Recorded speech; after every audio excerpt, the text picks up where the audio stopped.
Welcome to Not Milk Never Milk. Subscribe if you're lactose intolerant. You start by unlocking developer options. Tap build number 7 times and enter your lock screen PIN if asked. Once done, open developer options and set window animation scale, transition animation scale, and animator duration scale to 0. 5 are off to reduce GPU and CPU wait time.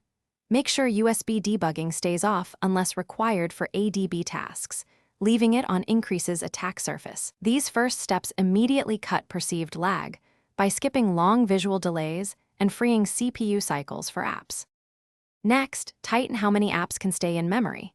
Set background process limit to 2 or 1 to prevent excessive RAM swapping and slow app resumes.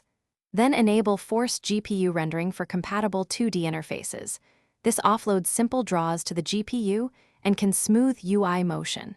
Use profile GPU rendering in bars mode to watch frame cost and find heavy screens. If a screen shows frequent red spikes, you now know which app to tweak or uninstall.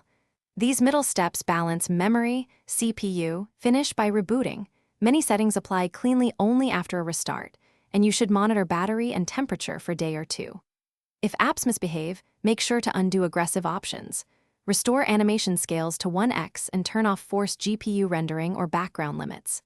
One key troubleshooting tip: if the UI stutters or apps crash, clear the specific app cache or uninstall the most recent app via settings or ADB. Then reboot again. This quickly isolates software conflicts that mimic hardware problems. Thanks for watching. If this was helpful, leave a like and consider subscribing. See you next time.